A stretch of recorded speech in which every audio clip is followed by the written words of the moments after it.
I think I heard of John Wesley when I was a boy, but I didn't really know much about him, having grown up in a Baptist tradition.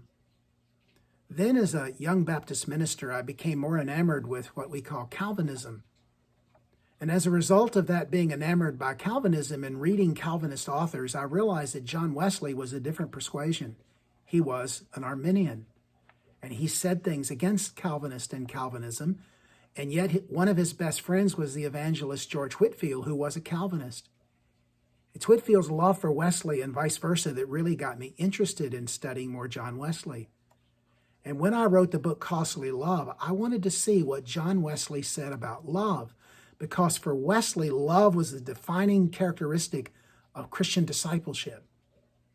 When I saw that, I said, who was this guy? What is he all about? And as I've explored, I've discovered things about John Wesley that I think speak so powerfully to the church today that we desperately need Wesley's teaching and influence in Protestant Christianity more than we could imagine. Let me give you several reasons why. First, John Wesley clearly taught that it's a matter of Christian discipleship to reduce the gap between the wealthy and the poor. Think about that. Christian discipleship means to be committed to reducing the gap between the wealthy and the poor. I wonder how that would go over with most white evangelical Christians today.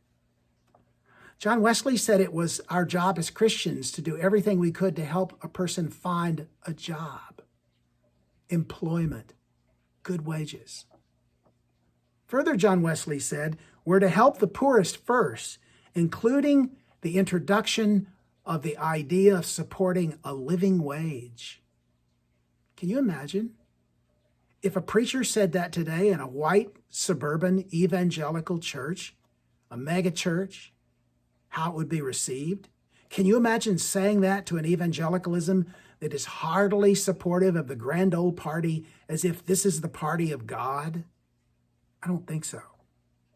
Listen to this. John Wesley said it's the Christian disciples' obligation to offer to fellow disciples and other neighbors the best education possible.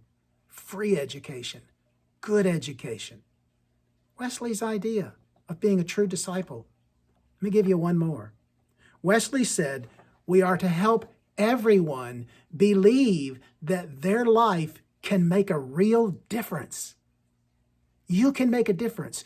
You matter to God. You can contribute to society, to neighbors, to friends, to family. You make a difference. You matter. I think these points of John Wesley are not only biblical, they are socially important to us today. May God help us to recover the full, the whole, the biblical message of Christ and his kingdom. Nothing less, nothing more than the real gospel.